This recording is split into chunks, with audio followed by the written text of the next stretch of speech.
नमस्कार dear all student, आज के विज्ञान पीजी महाविद्यालय की ऑनलाइन क्लास में आपका स्वागत है। हम पढ़ रहे थे एमपीसी फाइनल ईयर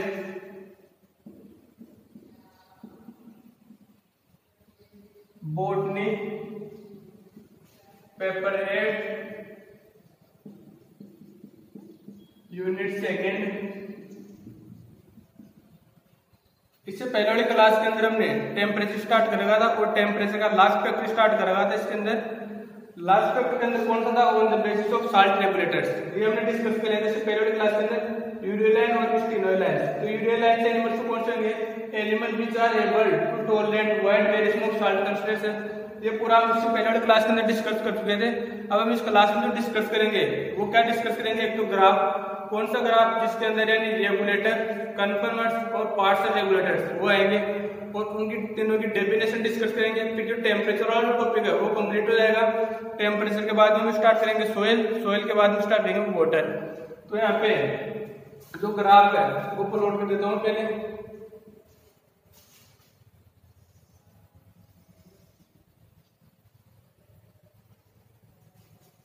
ये ग्राफ किस किस के मध्य है?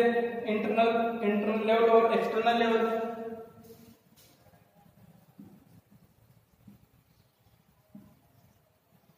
इंटरनल लेवल और एक्सटर्नल लेवल। तो इंटरनल लेवल और एक्सटर्नल लेवल के आधार पे यहाँ पे जो ऑर्गेनिज्म होंगे वो टोटल 3 प्रकार के। एक तो है कॉन्फर्मर्स,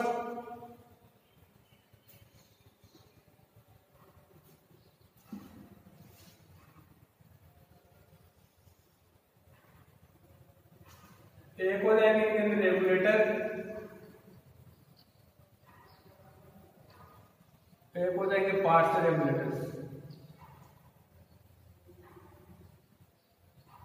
तो ये लाइन तो किसके लिए जाएगी? कॉन्फर्मर्स के लिए।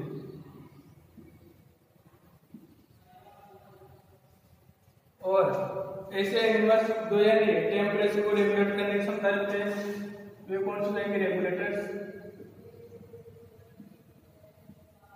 और ऐसे एनिमल्स को कुछ टेम्परेचर लिमिट या साल्ट लिमिट टॉलरेट कर सकते हैं, वो किसके अंदर जाएंगे? पार्शियल रेगुलेटर्स के अंदर।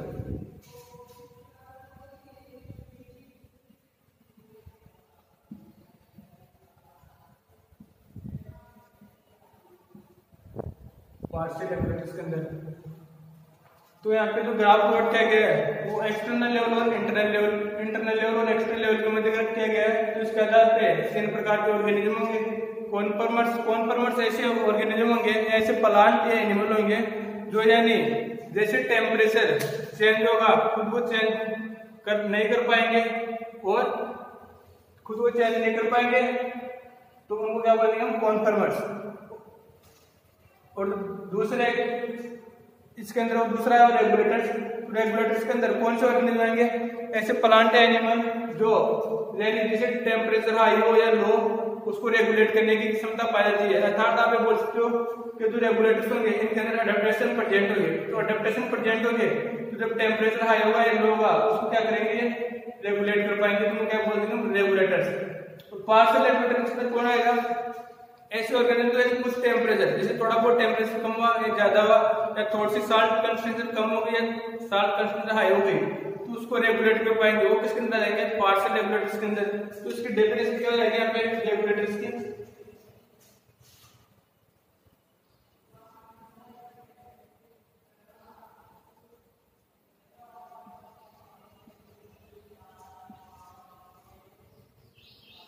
रेगुलेटर्स की डेफिनेशन क्या हो जाएगी यहाँ पे? organism who are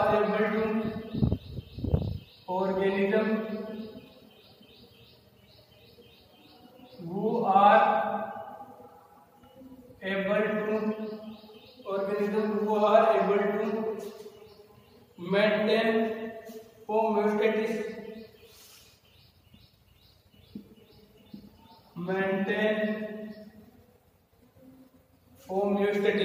होम्योस्टेटिस का मतलब हो जाएगा यहाँ पे संनियंत्रण।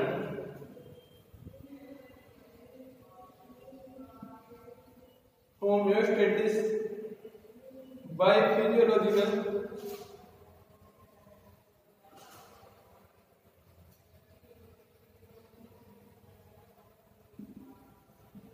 Biophysiological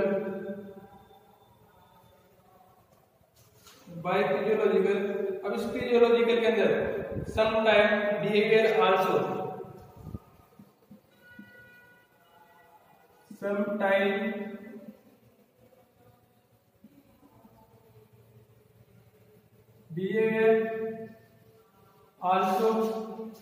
physiological behavior also means which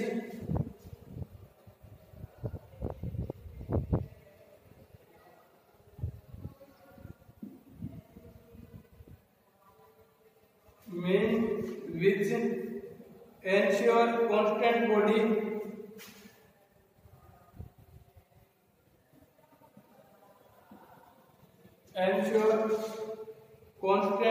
temperature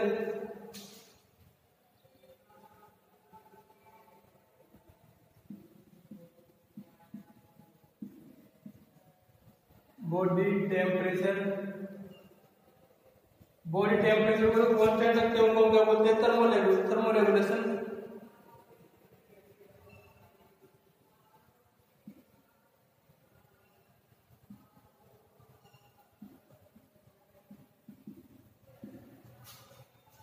constant body temperature, constant osmotic concentration,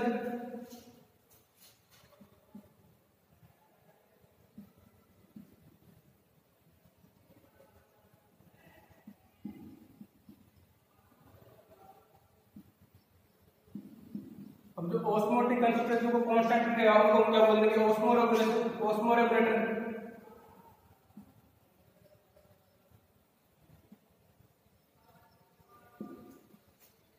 अब यहाँ पे ऑस्मोरेगुलेटर्स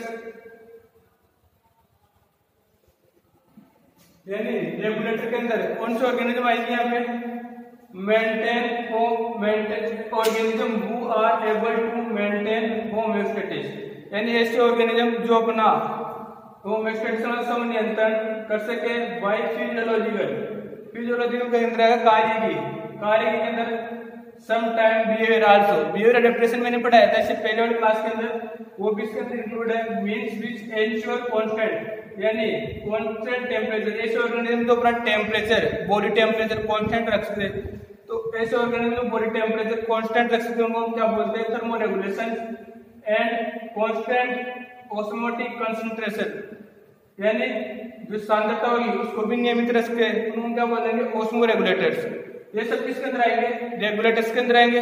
अब इसकी जो कैटेगरी की उसके अंदर कौन कौन से आएंगे? मैंने अभी इससे पहले वाले वीडियो के अंदर दो कैटेगरी पढ़ाई थी, on the basis of temperature animal divided into two group. तो वहां पे दो थे, कौन से? एक यूरिथर्मल और एक स्टेनोथर्मल।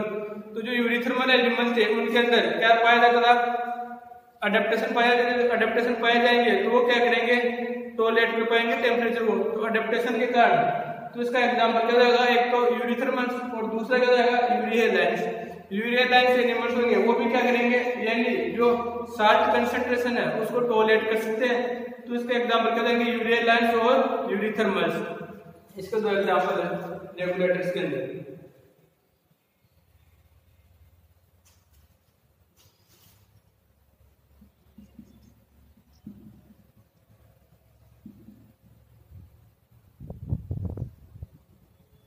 यूरिथर्मल एंड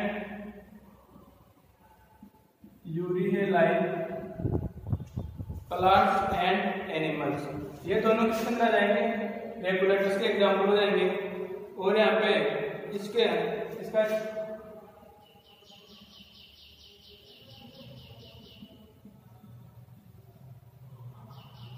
तो एग्जाम्पल के अंदर यहाँ पे कौन होगा? केवल 1% एनिमल्स, इसके अंदर बर्ड्स एनिमल्स,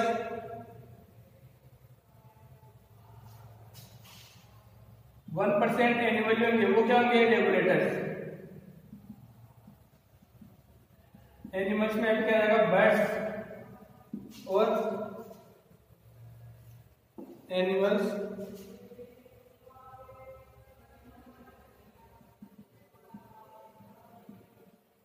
और यहाँ पे फिश ऑफ एक्सरी।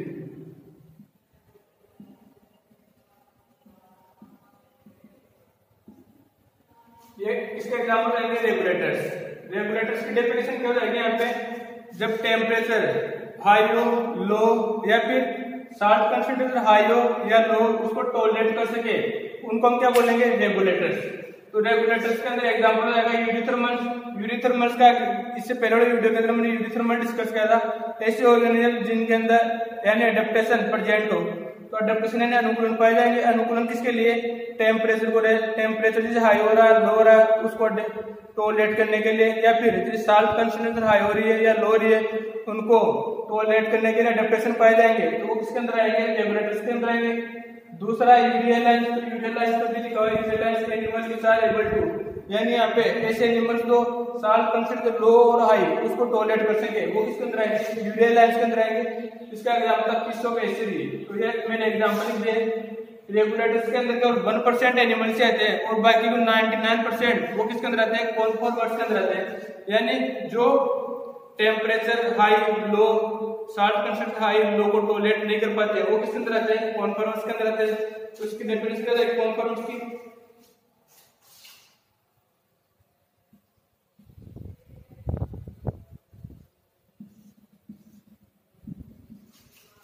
कॉन्फोर्मर्स की डेफिनेशन हो जाएगी organism who can not, organism who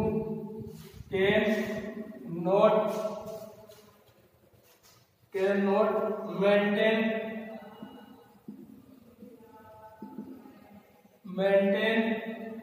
a constant internal environmental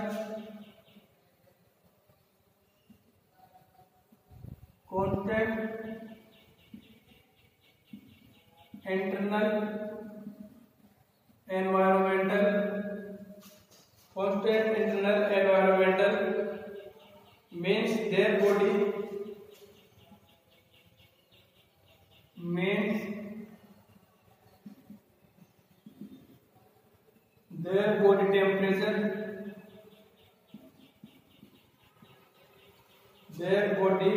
temperature, or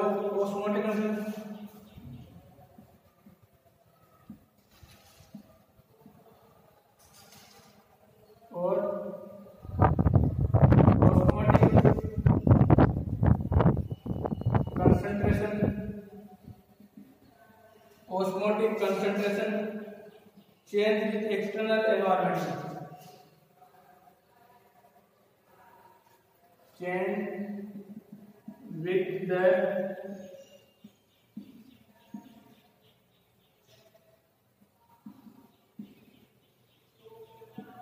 external environment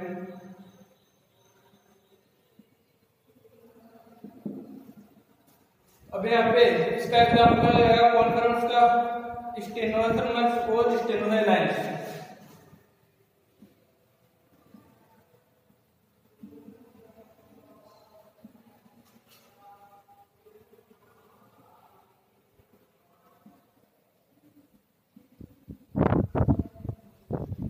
stenothermal और स्टेनोलाइंस, तो इसके अंदर कितने रहेंगे, 99% एनिमल्स और 100% प्लांट, यानी 99% एनिमल्स, ये क्या है, कॉन्फर्मर्स है, और 100% प्लांट।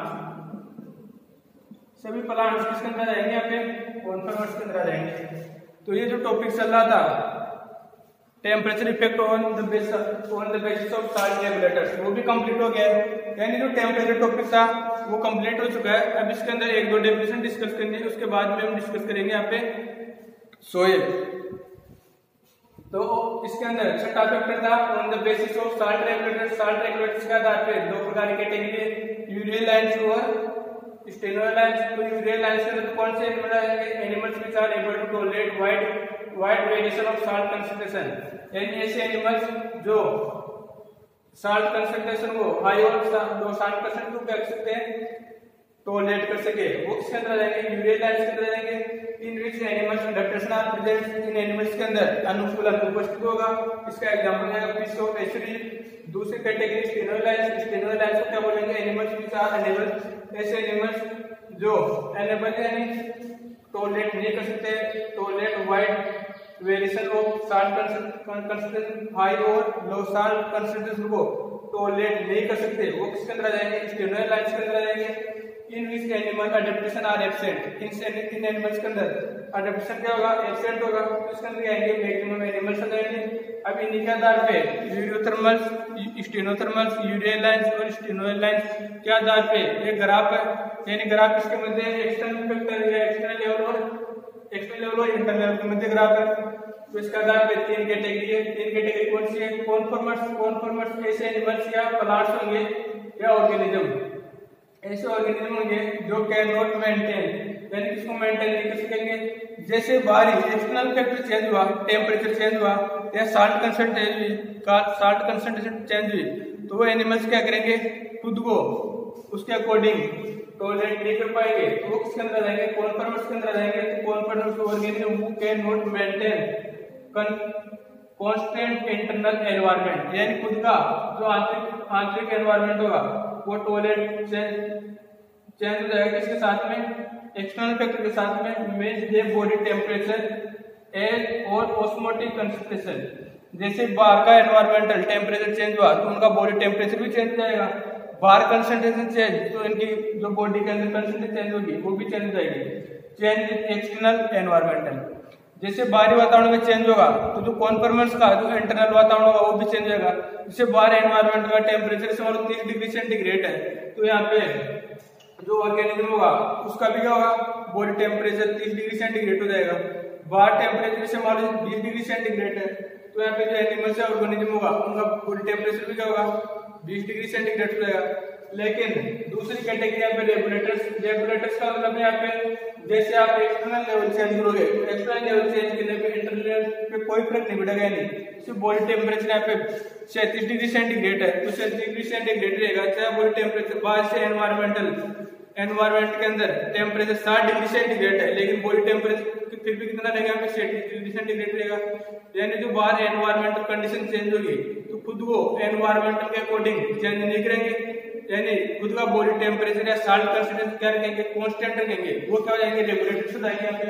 तो ऑर्गेनिज्म वो are able maintain homeostasis by physiology, क्यों, फिजियोलॉजी के अंदर कार्य की इनके अंदर अडैप्टेशन पाए जाएंगे। Sometimes behaviour means which ensure constant body temperature, यानी अपना बॉडी टेम्परेचर क्या रखेंगे, कांस्टेंट रखेंगे, उनको हम क्या बोल देंगे, थर्मोरेगुलेशन। ऐसे ऑर्गेनिज्म जो अपना बॉडी टेम्परेचर कांस्टेंट रखेंगे उनको क्या बोल देंगे, थर्मोरेगुलेशन। और ऐसे ऑर्गेनिज्म जो अपने बॉडी के अंदर ऑस्मोटिक कंसंट्रेशन कांस्टेंट रखे, यानी ऑस्मोटिक कंसंट्रेशन प्राशन सांद्रता है वो नियमित रखे, उनको हम क्या बोल देंगे, ऑस्मोरेगुलेटर्स। तो जो थर्मोरेगुलेटरी ऑर्गेनिज्म और ऑस्मोरेगुलेटरी ऑर्गेनिज्म ये किसके अंदर आएंगे, रेगुलेटर्स के अंदर आएंगे। अब ये ऑर्गेनिज्म जैसे एक्सटर्नल लेवल या एनवायरमेंटल फैक्टर चेंज किया तो एक्सटर्नल या एनवायरमेंटल फैक्टर के साथ में चेंज होंगे, ये क्या कहेंगे, अपने बॉडी टेम्परेचर को कांस्टेंट रखेंगे। और कॉन्फॉर्मर्स क्या होगा, कॉन्फॉर्मर्स क्या करेंगे, आपने जैसे आपने एनवायरमेंटल फैक्टर चेंज किया वैसे क्या जाएगा, इंटरनल फैक्टर चेंज हो जाएगा। अब यहाँ पे तीसरा हो रहा है पार्शियल रेगुलेटर्स। पार्शियल रेगुलेटर्स के अंदर क्या होगा, ऐसे ऑर्गेनिज्म जो कुछ समय के लिए तो क्या करेंगे, जैसे एक्सटर्नल फैक्टर चेंज हुआ, टेम्परेचर चेंज हुआ तो खुद को चेंज करेंगे, लेकिन कुछ समय बाद में क्या होगा, ये चेंज नहीं कर पाएंगे, तो इनको क्या बोलते हैं, पार्शियल रेगुलेटर्स। ये कंप्लीट हो चुका है टेम्परेचर, यहाँ तक नोट कर लो, फिर अगला टॉपिक डिस्कस करेंगे इस क्लास में।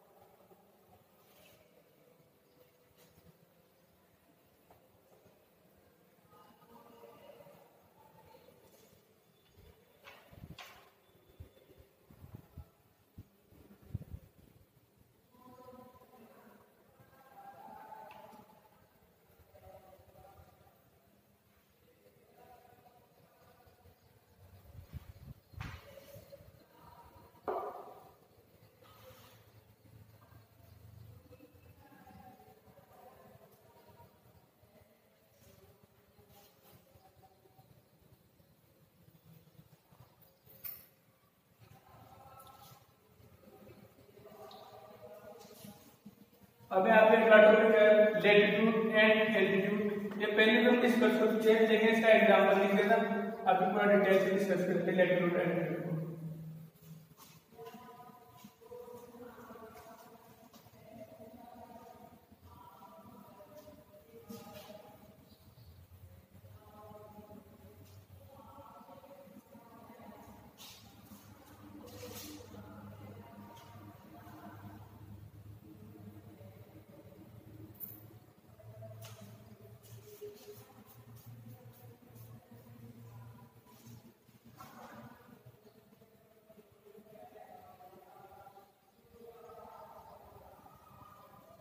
Altitude and latitude.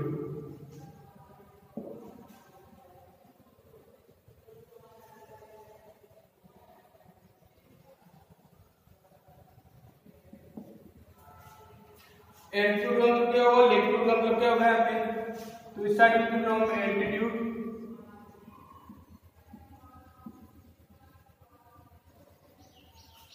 और यहाँ पे लिख रहा हूँ लैटिट्यूड।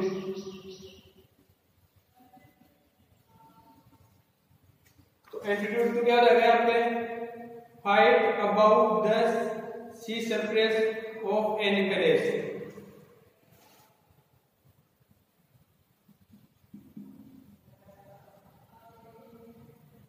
height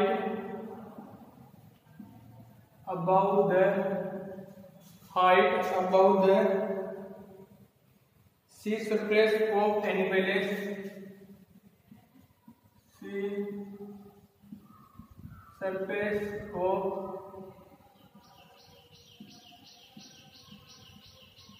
any place। और यहाँ पे लैटिट्यूड की डेफिनेशन क्या हो जाएगी, the distance of any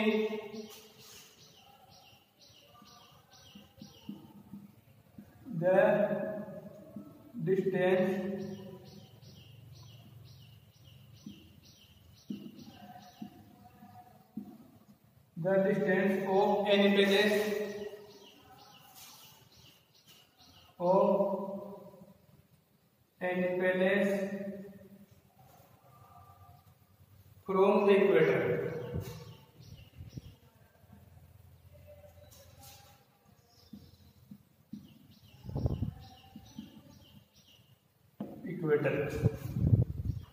अब यहाँ पे जो वेजिटेशन होगी वो कितने प्रकार की, यहाँ पे on the basis of variation mean temperature among latitude the main climate region are on the basis of variation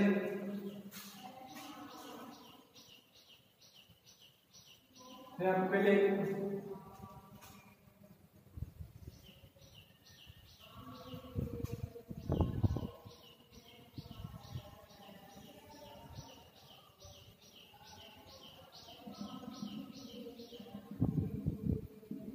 इस अर्थ और अर्थ के अंदर ये क्या है, 0 डिग्री सो इक्वेटर।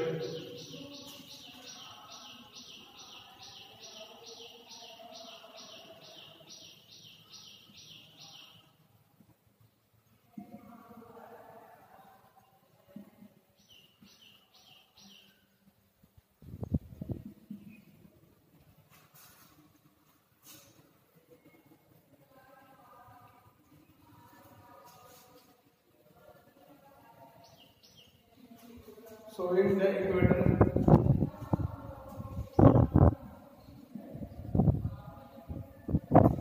अब 0 डिग्री से लेके 20 डिग्री सेंटीग्रेड, 20 डिग्री सेंटीग्रेड नहीं होगा, यहाँ पे डिग्री लिखेंगे, यहाँ पे सेंटीग्रेड लिख के दो तापमान टेम्परेचर को मापेगा, लेकिन यहाँ पे हम डिग्री लिख रहे हैं तो डिग्री का मतलब है अक्षांश।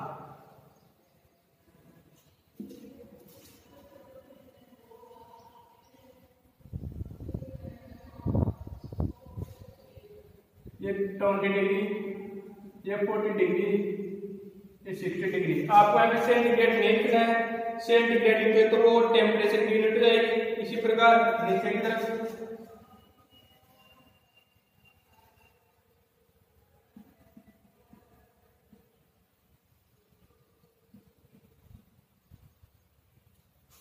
तो 0 डिग्री पे जो है वो इक्वेटर भूमध्य रेखा है, उसे आप ऊपर की तरफ जा रहे हो इसलिए तो कौन सा पोल आएगा, नॉर्थ पोल,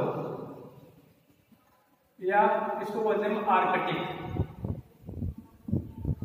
और नीचे की तरफ कौन सा पोल रहेगा, साउथ पोल। साउथ पोल क्या बोलते हैं, एंटार्क्टिक। क्या हो जाएगा, साउथ पोल यहाँ पे। अब तो 0 डिग्री से 20 डिग्री तक जो जोन मिलेगा उसको बोल देंगे हम ट्रॉपिकल जोन।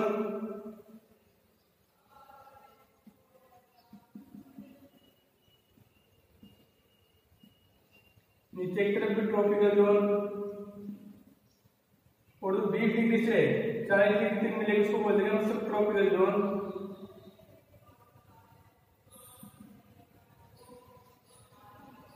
नीचे की तरफ भी सब ट्रॉपिकल जोन।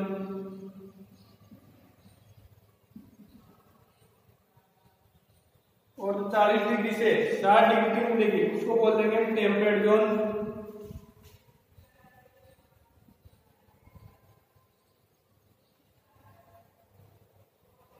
चालीस डिग्री 60 डिग्री तक टेम्परेट जोन।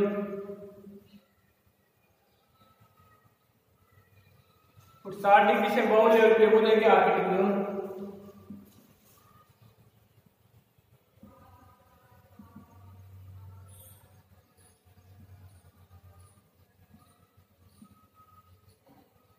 आर्कटिक जोन यहाँ पे तो on the basis of variation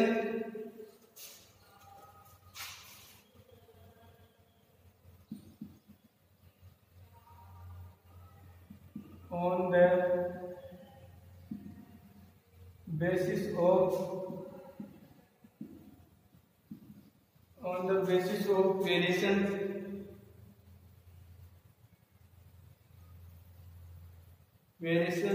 in mean temperature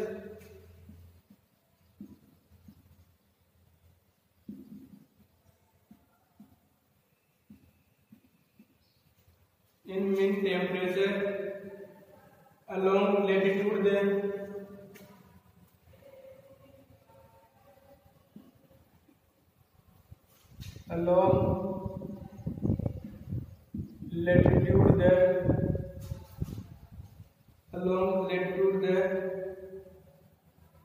main climate region are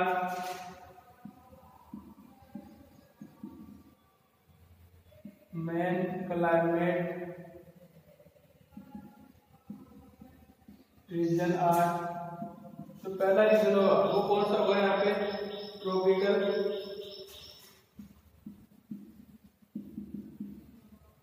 tropical कितना होगा, 0 डिग्री टू 20 डिग्री।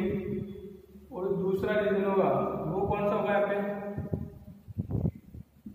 सब ट्रॉपिकल रीजन होगा वो 20 डिग्री टू 40 डिग्री। और जो थर्ड रीजन होगा वो कौन सा होगा यहाँ पे, टेम्परेट रीजन। ये कितना होगा, 40 डिग्री टू 60 डिग्री। और जो लास्ट वाला है वो कौन सा है, आर्कटिक रीजन। आर्कटिक रीजन कितना होगा, अबाउट 60 डिग्री या 60 टू 80 डिग्री। ये हो जाएगा आर्कटिक रीजन। तो यहाँ पे हम डिस्कस कर रहे थे लेटीट्यूड और एल्टीट्यूड। तो लेटीट्यूड और एल्टीट्यूड में क्या डिफरेंस है, altitude height about the sea surface of any place. आप किसी भी जगह से किसकी ऊंचाई पर जा रहे हो, ऊंचाई का मापन आप किससे करोगे, समुद्री सतह से, सी सरफेस से। और the distance of any place from equator, यानी इक्वेटर की मध्य रेखा से दूरी वो क्या कहलाएगी, आपकी लेटीट्यूड कहलाएगी। अब यानी on the basis of variation means temperature along latitude means climate region are, यानी टेम्परेचर के आधार पे आपको कितने रीजन मिलेंगे, टोटल 4 रीजन मिलेंगे। जो भूमध्य रेखा 0 डिग्री पे आपको क्या सो रही है, भूमध्य रेखा इक्वेटर के जो पास वाली जोन होगी वो कौन जोन होगी, ट्रॉपिक लेवल। यदि आप इक्वेटर से नॉर्थ की तरफ जाते हो तो होगा आर्कटिक।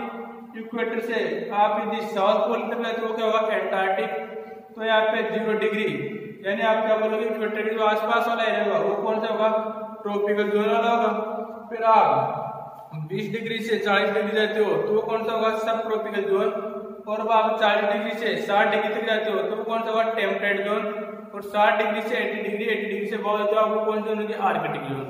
ये टोटल 4 जोन है। अब हम बात करेंगे इसके अंदर, the temperature and light value are, यहाँ पे एक पॉइंट है,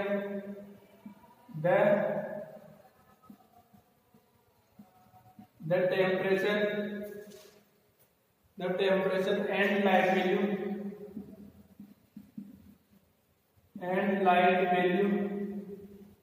the temperature and light value are maximum at the equator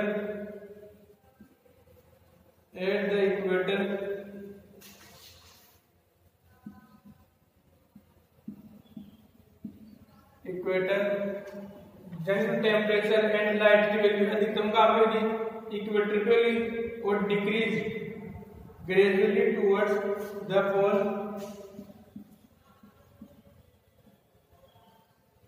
decrease gradually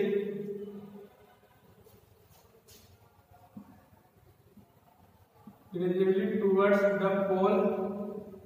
अब यहाँ पे आर्कटिक पोल पूछता है और एंटार्क्टिक पोल पूछता है। Effect of altitude and latitude, effect of altitude and latitude, effect on temperature and latitude and altitude are almost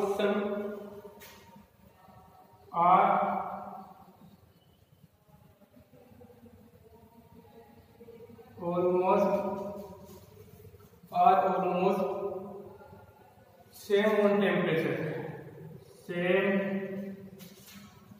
on temperature, यानी कि टेम्परेचर एंड लाइट, जो तापमान और लाइट की वैल्यू अधिकतम कहाँ पे होगी, यहाँ पे अधिकतम होगी यहाँ पे इक्वेटर पे। अब आप जैसे इक्वेटर से नॉर्थ पोल जाओ या साउथ पोल तक जाओ, डिक्रीज द ग्रेजुअली, धीरे धीरे डिक्रीज मतलब कमी, टूवर्ड्स द पोल, यानी आप पोल की तरफ जा रहे हो तो यानी धीरे क्या होगी, इसमें कमी आएगी। एंड एल्टीट्यूड देन लैटिट्यूड, चाहे आप एल्टीट्यूड की तरफ जाओ यानी आप इक्वेटर से नॉर्थ या साउथ पोल की तरफ जाओ या फिर इक्वेटर से ऊंचाई की तरफ आओ, दोनों साइड में क्या होगा, यहाँ पे दोनों साइड में सेम ऑन द टेम्परेचर, जो टेम्परेचर इफेक्ट होगा दोनों साइड में क्या होगा, डिक्रीज होगा। अभी यहाँ पे एक पॉइंट होगा, the type of vegetation from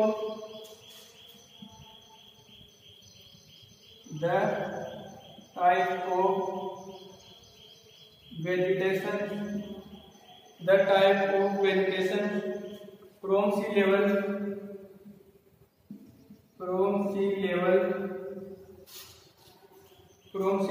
to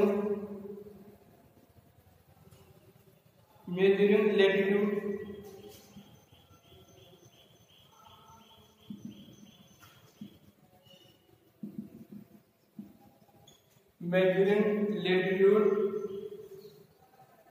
या altitude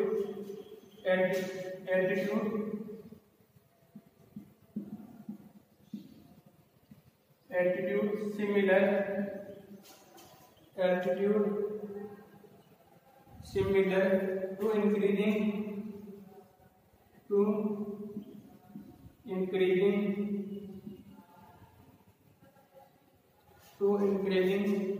latitude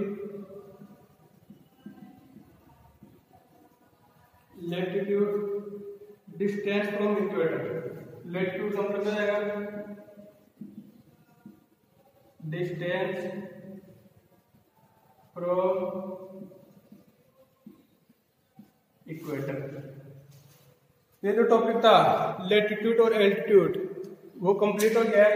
इसके अंदर हम 2 पॉइंट पढ़े थे, द टेम्परेचर ऑफ लाइट, जो लाइट और टेम्परेचर की वैल्यू अधिकतम कहाँ पे होगी, इक्वेटर पे होगी। अब आप इक्वेटर से चाहे नॉर्थ पोल या साउथ पोल जाओगे तो उसको हम क्या बोल देंगे, नॉर्थ या साउथ पोल की तरफ जाओगे तो लैटिट्यूड हो जाएगा, और यदि आप इक्वेटर से ऊंचाई की तरफ आ रहे हो, ऊंचाई की तरफ आ रहे हो क्या बोलते हैं हम, एल्टीट्यूड। दोनों साइड में जाने पे जो है यहाँ पे लाइट वैल्यू क्या होगी, डिक्रीज होगी धीरे धीरे, ऑलमोस्ट आर सम टेम्परेचर। यानी आप लैटिट्यूड पे हो एल्टीट्यूड पे, और दोनों फैक्टर के अलावा चेक करना पड़ेगा the type of vegetation from sea level to vegetating altitude similar to increasing altitude. यानी आप चाहे लैटिट्यूड पे हो चाहे एल्टीट्यूड पे हो, वेजिटेशन यानी वनस्पति पे जो प्रभाव पड़ेगा वो इक्वल पड़ेगा। यानी दोनों साइड से बायोडायवर्सिटी कम होगी। क्यों बायोडायवर्सिटी कम होगी, आप चाहे लैटिट्यूड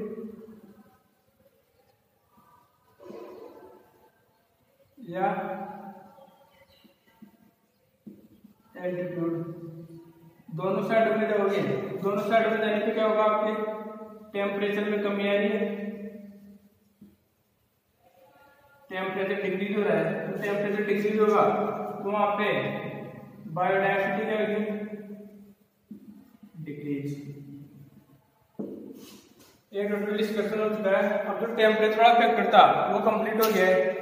अब हम डिस्कस करेंगे इसके अंदर सोइल, यानी हमने स्टार्ट किया था इकोसिस्टम। इकोसिस्टम में बायोटिक फैक्टर, बायोटिक फैक्टर के अंदर हमने सबसे पहले स्टार्ट किया था प्रोड्यूसर।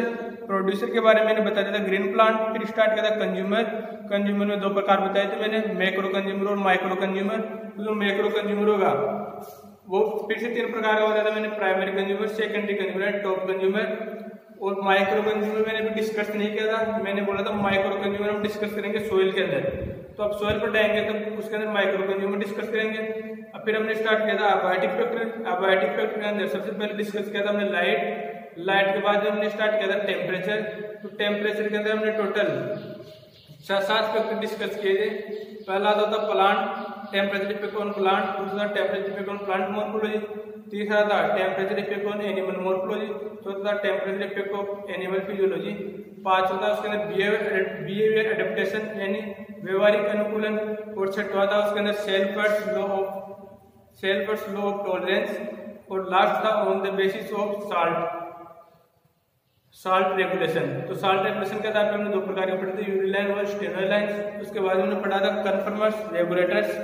कन्फर्मर्स और रेगुलेटर्स के बाद में जो हमने ग्राफ प्लॉट किया था और उनकी डेफिनेशन पढ़ी थी। अब इसके अंदर लास्ट टॉपिक था लैटिट्यूड और एल्टीट्यूड। तो जो लैटिट्यूड और एल्टीट्यूड के बारे में हम डिस्कस कर चुके हैं। अब हम डिस्कस करेंगे इसके अंदर सोइल। सोइल के अंदर हम डिस्कस करेंगे सोइल कंपोनेंट में डिग्रेडेशन, लिटर, डक। लिटर किसको बोलते हैं, जो फ्रेश मटेरियल देता है ऑर्गेनिक मटेरियल उसको बोलते हैं लिटर। जिसका पार्शियल डिग्रेडेशन हो चुका है वो डक। और जो कम्प्लीटली डिग्रेडेशन होके यानी ब्राउन कलर का या ग्रे कलर का ह्यूमस बना चुका है उसको क्या बोलेंगे, ह्यूमस। अब डिकम्पोजिशन को प्रोवाइड करने वाले फैक्टर भी इसी के अंदर पढ़ेंगे सोइल के अंदर ही। उसके बाद में पढ़ेंगे वाटर। वाटर के बाद में इकोसिस्टम कंप्लीट हो जाएगा। फिर बचेंगे दो साइकिल आपके, एक कार्बन साइकिल और एक नाइट्रोजन साइकिल। तो आप एक बार यहाँ तक नोट कर लो। इसके जो आगे का है यानी सोइल स्टार्ट करेंगे नेक्स्ट क्लास के अंदर।